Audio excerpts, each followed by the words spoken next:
మన తండ్రి అయిన దేవుని నుండి ప్రభు అయిన క్రీస్తు నుండి కృపయు కనికరము సమాధానము ఈ వర్తమానం వినుచున్న దేవుని బిడ్డలందరికీ కలుగునుగాక. ప్రియా దేవుని బిడ్డలారా, ఈ దినము అనగా 31వ తేదీ మార్చి మాసం 2024వ సంవత్సరం ఆదివారం దినపు ధ్యానాంశము పునరుద్ధాన సందేశము. ప్రియులరా, ఈ వర్తమానం వినుచున్న బిడ్డలందరికీ క్రిస్మస్ శుభాలు మీకు మీ కుటుంబాలకు తెలియపరుస్తున్నాను. ప్రియులరా, మరి సమయంలో ఈ వర్తమానం ద్వారా ఆత్మీయ మేళ్లు పొందుకోవటానికి బలపడుటకు గాను ప్రార్థించుకుని వర్తమానంలోనికి వెళదాం. తలలు వంచండి, కండ్లు మూసుకోండి, ప్రార్థించుకుందాం. కృప కలిగిన దేవ, ప్రేమ నమ్మకం కలిగిన మహోన్నతుడా, మీ ప్రేమను బట్టి వందనాలు. ఇదిగో నైని శ్రేష్టమైన సమయంలో మీ పాద సన్నిధికి రావటానికి కృపనిచ్చారు. జీవార్థమైన మాటల చేత మమ్మను బలపరుస్తున్న దేవా, మీకే మహిమ మీకే ఘనత ఆరోపిస్తున్నామయ్యా. మా కొరకు నాయన మీ ప్రియకుమారుని శరీరరీతిగా ఈ భూమి మీదకు పంపించి శిలువ మరణ పునరుద్ధానము ద్వారా మమ్మల్ని అందరినీ పరిశుద్ధపరచాలని మీరు చేసిన త్యాగాన్ని బట్టి మీకు మహిమ చెల్లిస్తున్నాం అయా. అనునిత్యము మీ వాక్యము చేత మమ్మల్ని బలపరుస్తున్నారు. మీ మాటల్లో జీవాన్ని కలిగి ఉండటానికి కృపనిస్తున్నటువంటి దేవా, వినగల చెవిని గ్రహించగల మనసును మాకు దయచేసి వర్తమానం ద్వారా మేము ఆత్మీయంగా బలపడుటకు కృప దయచేయండి. మాలో ఉండేటువంటి ప్రతి అవిధేయతను దూరపరిచి వాక్యపు వెలుగులో మా జీవితాలను సరిచేసుకోవటానికి కృప దయచేయండి. ఈ వర్తమానం ద్వారా కేవలం మీరు మాత్రమే మహిమ ఘనత పొందమని క్రీస్తు నామములో అడిగి వేడుకొంచున్నాం తండ్రి, ఆమెన్. ప్రియులరా, ఈరోజు మరి అనేక సహవాసాల్లో ఈస్టర్ ఆరాధనలు జరగటం మనం చూస్తూ ఉన్నాం. ఈరోజు ముఖ్యంగా పునరుద్ధాన సందేశము అనగా ఈస్టర్ అనేటువంటి పదాన్ని గురించి మనం పక్కన పెడితే, ఇందులో పునరుద్ధానం అనేది శ్రేష్టమైనది. యేసు ప్రభువారు శిలువ మరణము పునరుద్ధానము, ఈ పునరుద్ధానం అనేటువంటి సందేశాన్ని మనం చూస్తే క్రైస్తవ విశ్వాసాలలో బలమైనటువంటి విశ్వాసం. ఈ బలమైనటువంటి విశ్వాసంలో కలిగినటువంటి ఒక 5 అంశాలను నేను మీతో పంచుకోవాలని ఆశపడుతూ ఉన్నాను. ఎందుకని అన్నట్టయితే ప్రతి క్రైస్తవుడు తెలుసుకోవాల్సినటువంటి ఈ 5 అంశాలు పునరుద్ధానాన్ని గురించి మనం ఆలోచన చేసినట్లయితే, ఈ పునరుద్ధానము మొట్టమొదటిగా సువార్త సందేశములో భాగమై ఉండాలి. ప్రియా దేవుని బిడ్డ, నువ్వు సువార్తను విన్నావా అన్నట్లయితే నీ కోపం వస్తుంది కదా. ఈరోజు యేసు ప్రభు గొప్పవాడని, అద్భుతాలు చేస్తారనేటువంటి మాటలు ఎన్నో వింటూ ఉంటాం. కానీ వాస్తవానికి మొట్టమొదటిగా మనం వినవలసింది ఏమిటయా అంటే, యేసు ప్రభు వారి యొక్క శిలువ మరణము, సమాధి, పునరుద్ధానము అనే విషయాలను గురించి మనం ఎరిగి ఉండాలి. అపోస్తుడైనటువంటి పౌలు గారు తను ప్రకటించిన సువార్తను గురించి అది ఏమై ఉందో తెలియపరుస్తూ కొరింథీయులకు రాయబడిన మొదటి పత్రిక 15వ అధ్యాయము మొదటి నుంచి ఇలాగూ రాయబడి ఉంది. సహోదరులారా, నేను మీకు ప్రకటించిన సువార్తను మీకు తెలియపరచున్నాను. మీరు దానిని అంగీకరించితిరి, దాని యందే నిలిచి ఉన్నారు. మీ విశ్వాసము వ్యర్థమైతేనే కానీ నేను ఏ ఉపదేశ రూపముగా సువార్తను మీకు ప్రకటించుతునో ఆ ఉపదేశం మీరు గట్టిగా చేపట్టుకున్న ఎడల ఆ సువార్త వలననే మీరు రక్షణ పొందిన వారి ఉందురు. మనం ఈరోజు రక్షణ పొందాము అంటే, క్రైస్తవులుగా పిలువబడుతున్నామంటే, మనకి ఇవ్వబడినటువంటి సువార్తలో ముఖ్యమైన భాగం ఏమిటంటే, నాకు ఇయ్యబడిన ఉపదేశమును మొదట మీకు అప్పగించితిని, అదేమనగా లేఖనం ప్రకారము క్రీస్తు మన పాపముల నిమిత్తం మృతి పొందెను, సమాధి చేయబడెను, లేఖన ప్రకారము 3వ దినమున లేపబడెను. ఇదే పునరుద్ధానము. నువ్వు సువార్తను ప్రకటించాలి అని అంటే, నీ కొరకు క్రీస్తు ప్రభువారు మరణించారని, మరలా తిరిగి లేచారనేది పునాది. వాస్తవానికి విశ్వాస జీవితంలో మనం క్రైస్తవులుగా పిలువబడటానికి పునాది ఏమిటయా అని అన్నట్లయితే, క్రీస్తు ప్రభువారు మన నిమిత్తము తిరిగి లేచారనేటువంటిదే పునరుద్ధాన సందేశం. ఈరోజు క్రీస్తుని ఎందుకు అంగీకరించావయా అనంటే, క్రీస్తు నా కొరకు మరణించారు, తిరిగి లేచారు అనేటువంటిది. ఇక రెండవదిగా మనం చూసినట్లయితే, నీ బోధ, ఏ విషయాన్ని, ఏ బోధను బట్టి నువ్వు క్రైస్తవుడిగా మార్చబడ్డావు, లేక ఏ బోధను లోకానికి అందించాలి. ఈరోజు లోకంలో బైబిల్ గ్రంథంలోనే అనేకమైన బోధలు ఉన్నాయి. రకరకాలైనటువంటి బోధలు, అనేక బోధలు, అనేక సంఘాలు మాది సత్యము మీది అసత్యము ఎన్నో చెప్తూ ఉంటారు. కానీ నువ్వు ఏ బోధలో ఉన్నా, ఏ సంఘంలో ఉన్నా, నీ మొట్టమొదటి నమ్మిక ఏమిటయ్యా అన్నట్లయితే, యేసుక్రీస్తు వారు శిలువ మరణ పునరుద్ధానము, ఈ 3 విషయాలే ద ఫస్ట్ డాక్ట్రిన్. ఈ బోధన మాత్రం నువ్వు తప్పిపోకూడదు.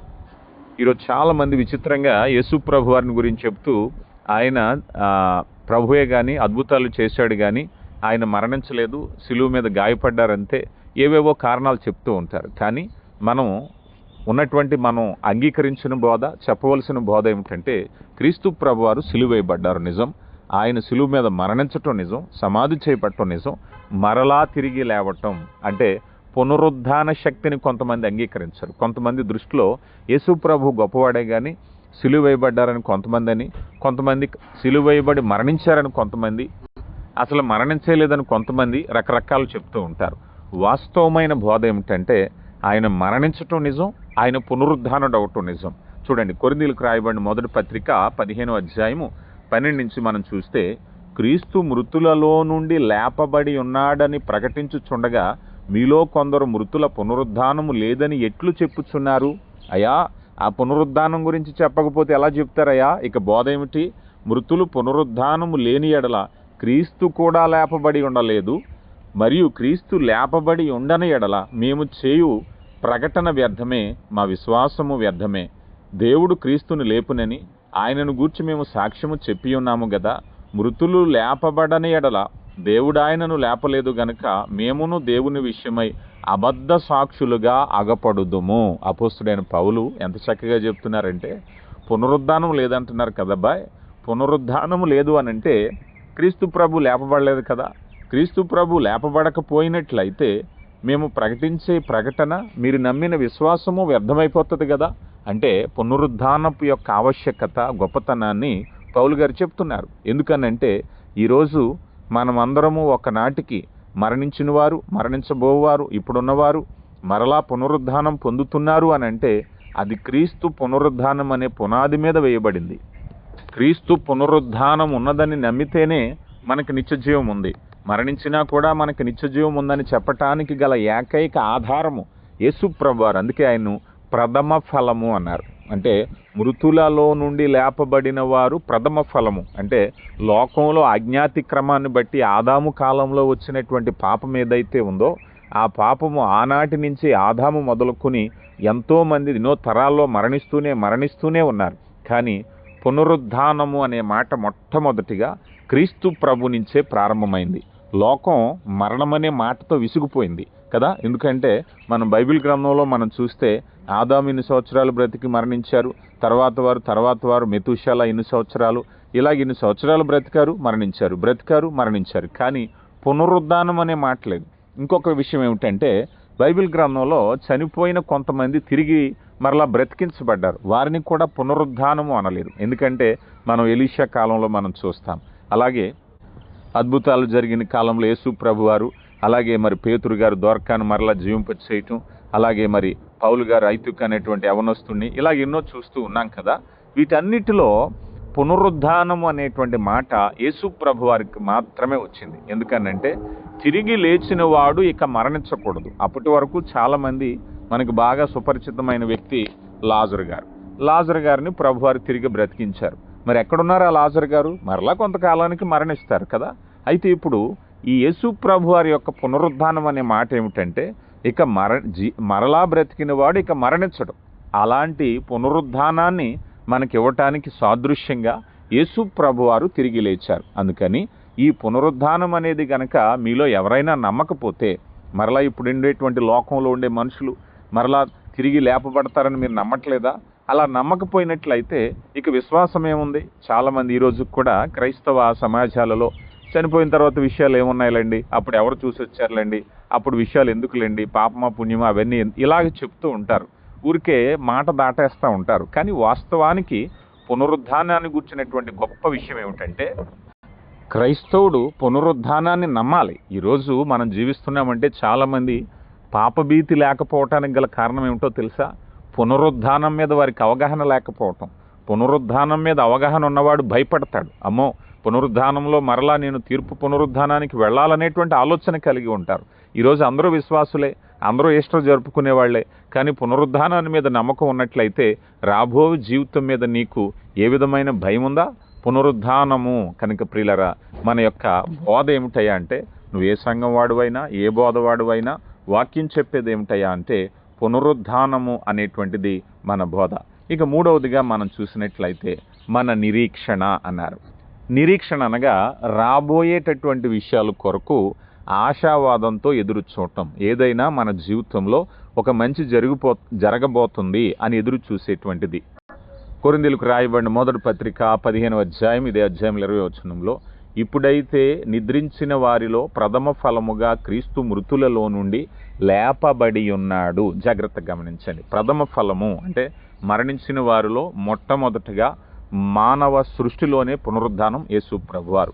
మనుషుని ద్వారా మరణం వచ్చును గనుక మనుషుని ద్వారానే మృతుల పునరుద్ధానము కలిగెను.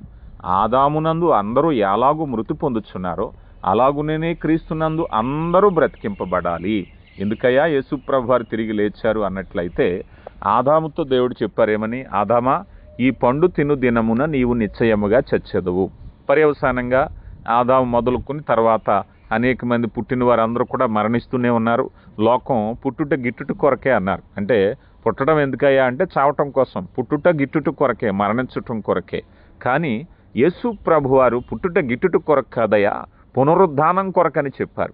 యేసు ప్రభువారు 33.5 సంవత్సరాలు ఈ భూమి మీద శరీరీతిగా జీవించి మరణించబడి ఆ సమాధి తెరవబడి తిరిగి లేచారు. ఇప్పుడు మానవాళికి సందేశం ఏమిటంటే, మరణించిన వాడు మరణంతో జీవితం అంతం అవ్వలేదయ్యా, మరొక ప్రారంభానికి వెళ్తున్నారని లోకానికి చెప్పారు. అందుకే దీన్ని నిరీక్షణని చెప్తూ అపోస్తుడైన పౌలు గారు అంటున్నారు, అయ్యా ఆదాము తర్వాత అందరూ కూడా పాపం వలన వచ్చి జీవితం మరణం, అందరూ చనిపోతానే వచ్చారు కానీ పునరుద్ధానం గురించి ఆలోచించలేదు. కానీ ఇప్పుడు యేసు ప్రభు పునరుద్ధానం లోకానికి ఏం చూపించిందయ్యా అంటే ఒక నిరీక్షణ, ఒక ఆశ పెట్టింది. ఏమిటా ఆశ? చనిపోయినవాడు మరలా తిరిగి లేస్తాడు. చనిపోతే నీ జీవితం అవ్వలేదయ్యా, ఒక రోజుకి తిరిగి లేపబడాలి, ఒక రోజుకి నిత్యత్వానికి వెళ్ళాలి. ఇది పునరుద్ధానం. యేసు ప్రభువారు మరణించిన తర్వాత ఆ సమాధి దగ్గరికి వెళ్ళి తర్వాత చూస్తే అక్కడ దూత అంటున్నారు, అయ్యా తిరిగి లేచిన వాడిని, సజీవుడను మృతుల్లో ఎందుకు వెతుకుతున్నారు మీరు? ఆయన సజీవుడు, ఆయన మరణించలేదు కదా.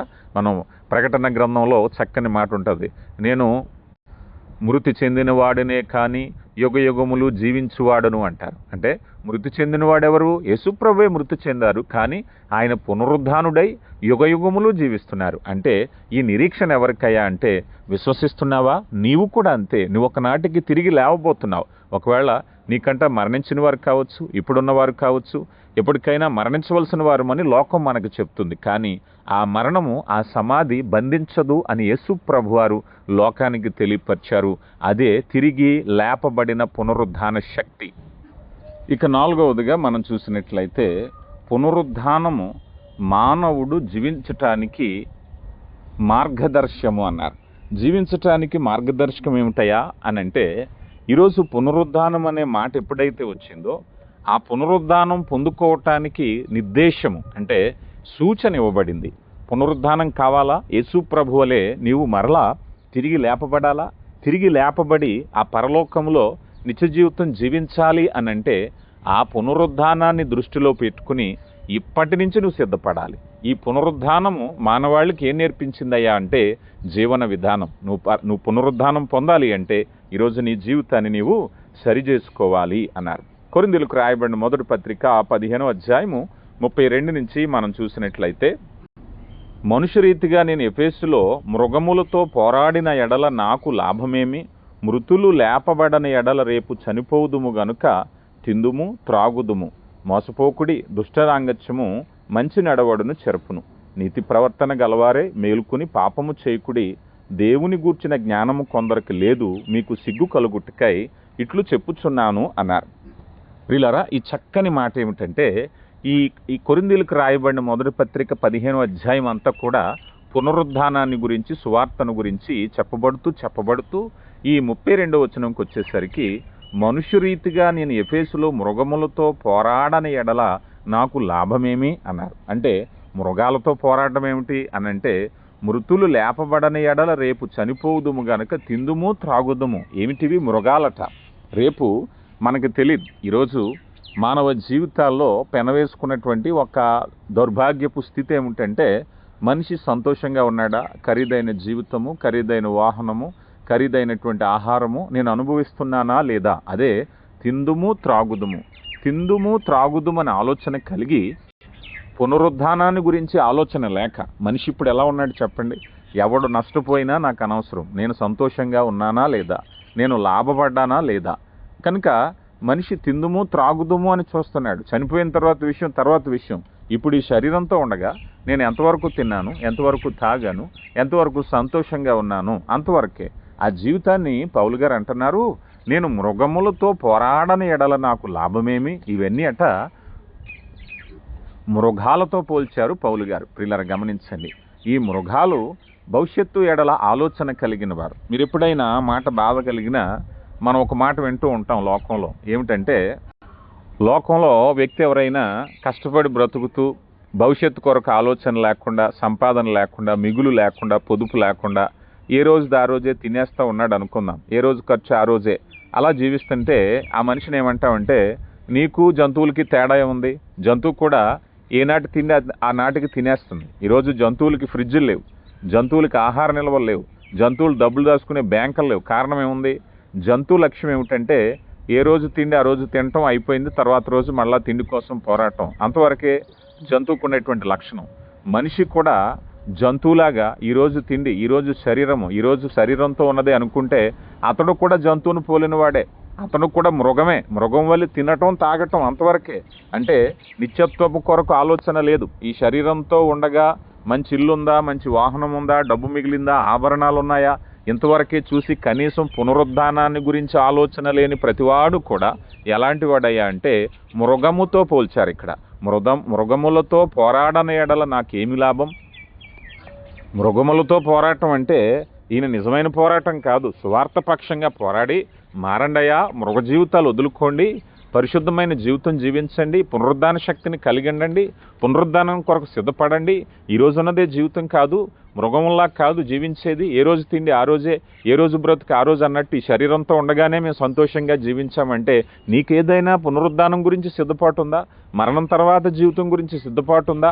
అలా లేకపోయినట్లయితే దాన్ని ఏమన్నారయ్యా అన్నట్లయితే మృగములతో నేను పోరాడుదును. అందుకని 34 వచనాల్లో అంటున్నారు, ఏమి తిందుమా ఏమి తాగుదుమా అని ఆలోచించారే కానీ 34లో నీతి ప్రవర్తన గలవారై మేల్కొని పాపము చేయకుడి.